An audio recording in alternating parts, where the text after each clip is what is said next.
I'm going to show you how to make this jewellery set. This is a set that's been inspired by Lisbeth Salander from the Girl with the Dragon Tattoo trilogy.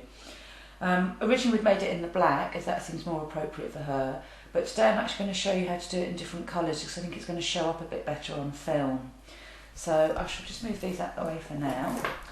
So we've got different segments here that we've made. We've got little wrapped sort of clusters that we've made using glass mix, and then the same thing using size 8 rock eyes. So I'm going to start off by showing you how we do the little rock eye clusters first. So I've got some size 8 rock eyes here in 2 colours. I mean, you can do as many or as few colours as you like for this. And I'm going to thread them onto a piece of elasticity. I've just got the clear elasticity here. This is the 0.8mm, which it's fine to go through these rock eyes. So it's really just a case to start with of threading on these rock eyes. I tend to do them in a random kind of pattern because I just think it saves a lot of hassle trying to, do a repeated pattern. But it's up to you how you want to do that. I've got 50 centimetres of elasticity here that I'm going to pretty much fill up all the way down. So it's just, as I say, threading them on, sliding them down, and then once you've got the whole piece of elasticity filled, I'm just going to knot this together. So I've got one that I've done here already, and I've just literally knotted the elasticity together. You can, if you like, pop a little bit of glue or nail varnish on the knot to help stop it slipping if you don't feel it's secure enough. So once we've got this, all I'm going to do is literally just around my finger, or you can do it around a pencil, just whatever, just loop it around like that. Oops. So you've got like a little kind of cluster, again in quite a random way. You don't want to make it too regular. And once I've got that, I'm just going to use, again, I've got another shorter piece of clear elasticity here that I'm just going to push right through the middle and then knot that together. And this is just going to hold. I'm going to do one here and one on the other side of the little cluster. You can pull this elasticity quite tight. It's actually much stronger than people kind of give it credit for. So that's one on that side. And then I've got another piece here that I'm going to put on this side. So again, through the middle. Oops. And tie together on this side. Again, if you feel happier doing it, you can put a little dab of glue or nail varnish on these once you've tied the knot, just to make it a bit more secure before you actually trim the ends off. But that's literally all we do for those rock eyes, so it's just threading them on, knotting it together and then bundling them round. So next I'm going to show you how to do the clusters using the bigger beads. So I've just got some glass mix here from the Czech Republic. Just gives a really nice sort of shape to your clusters because all the beads are a little bit different. I've got pink and lime here, as I say, really just to sort of make it stand out a little bit more for you. Now with these, we're going to thread these onto wire. I've got black wire here deliberately so it's going to stand out against these colours. As you can see on my real piece, if you can see there, I've actually used green wire that tones in better. But again, just so you can see what I'm doing, I've got the black wire. This is a 0.6mm wire. You could use a 0.6 or a 0.4mm wire, both are quite good for wrapping it round. So all I'm going to do is just thread these on again in a kind of random fashion. I'm going to thread about 8 of these on, something like that.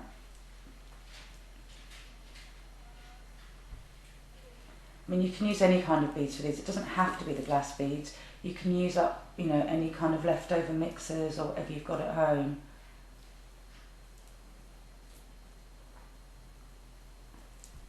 So I've got 6 on there, so I think I'll go for about 8. I mean, depending on how big you want your clusters to be, really depends on how many you put on here. I tend to put about 8 or 9 on mine. Put a little heart on as well, so that's 9 altogether. And then with this one, I'm going to make a little loop on one end with my round nose pliers, just to make sure these don't fall off. So just a little loop, a couple of times round. Drop those down to the end, and then I'm just going to use a pencil this time to wrap these around. So it's holding on to the end, and then just literally wrapping it around like that. And then I slide it off the pencil, and I'm going to use the rest of this wire just to sort of wrap it in and out of the beads, again to hold this shape so that you've got a cluster, but it's a cluster with a loop through the middle that we can thread onto the chain later.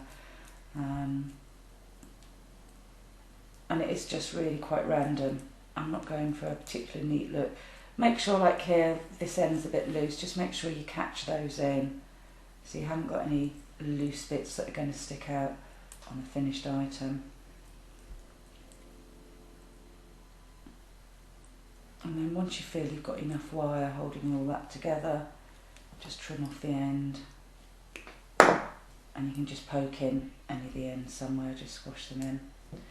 So that's really how we're making the clusters of those for the glass, okay? So make some more clusters just in the way that I've shown you. You can see here I've made two slightly smaller of the little glass clusters, which I'm going to put towards the end of the necklace just to grade it slightly. And then I've got my rock-eye clusters that I'm going to put in between them. And again, I've made two slightly smaller rock-eye clusters there, just on a shorter piece of elasticity. So that's the way I'm going to thread them on. So I've got my heavy chain here. You can cut this just to the length that you want your overall necklace to be. And then I'm going to thread them on. So start with a smaller glass one and the smaller rock-eye.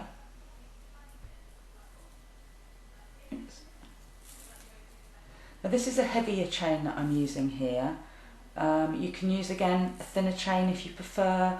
I just think the whole look's quite a chunky look, so we've gone for the heavy chain here. I've got the antique black, but obviously again you can choose the colours of chain, whatever suits you. So that's literally all I'm doing, is threading all of those on. And then for the end, it's just popping a clasp on. I've got one side already on there. I've got the other end here. And I'm just going to attach these with jump rings. I've got a size 8mm jump ring here. Again, because the whole looks quite chunky, you don't want anything too small. Also, because this has got a little bit of weight to it with all the glass, you don't want one of the really tiny little thin jump rings that's not going to hold the weight. So that's the necklace done. We're now going to do the same sort of clusters to make the bracelet. So this time I've made 3 more clusters in the glass and 2 in the rock eye.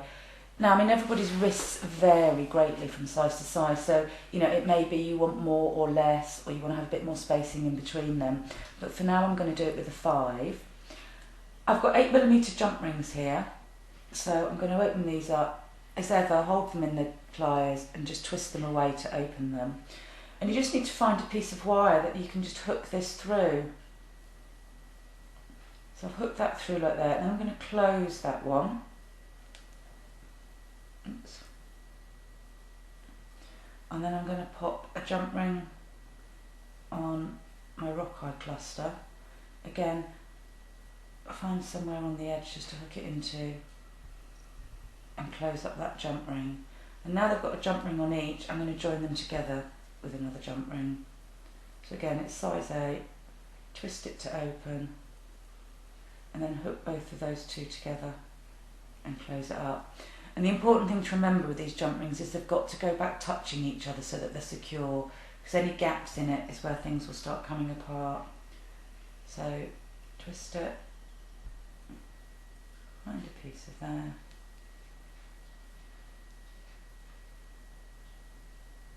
And then the same on this one, find a piece of wire, and close it up. So there's one jump ring on each piece, and then we put one in between. Okay. So now all we need to do is add the clasp on. I've got a toggle clasp here, they're nice and secure. So again, jump ring on the end, and then you can pop half of your clasp on that same jump ring and close it up. Same on the other end, jump ring. Now if you find that your bracelet is just like ever so slightly short for you, but if you were to make another cluster, the whole thing would be too long, you can just add another jump ring or two on either end just to give it that little bit more length if necessary. Or likewise, if it's just a tiny bit too long, you can always reduce a jump ring in each of these lengths just to make it a little bit shorter. But that's the bracelet done.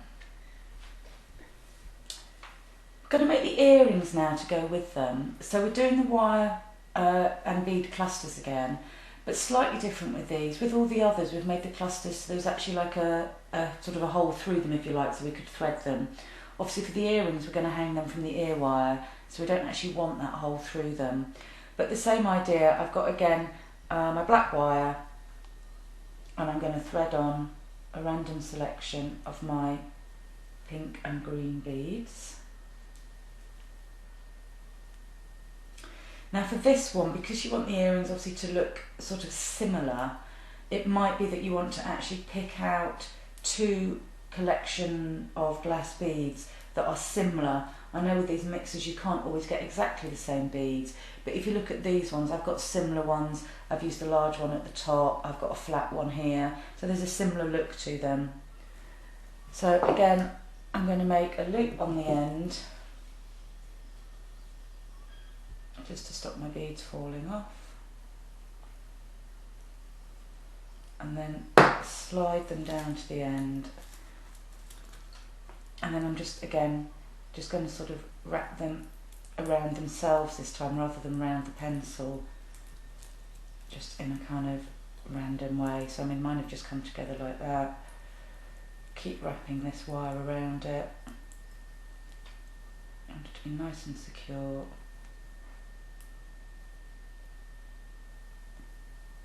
And then once you've got to the end, you can just tuck it inside before you trim it off, just to make sure it's not going to start coming unravelled.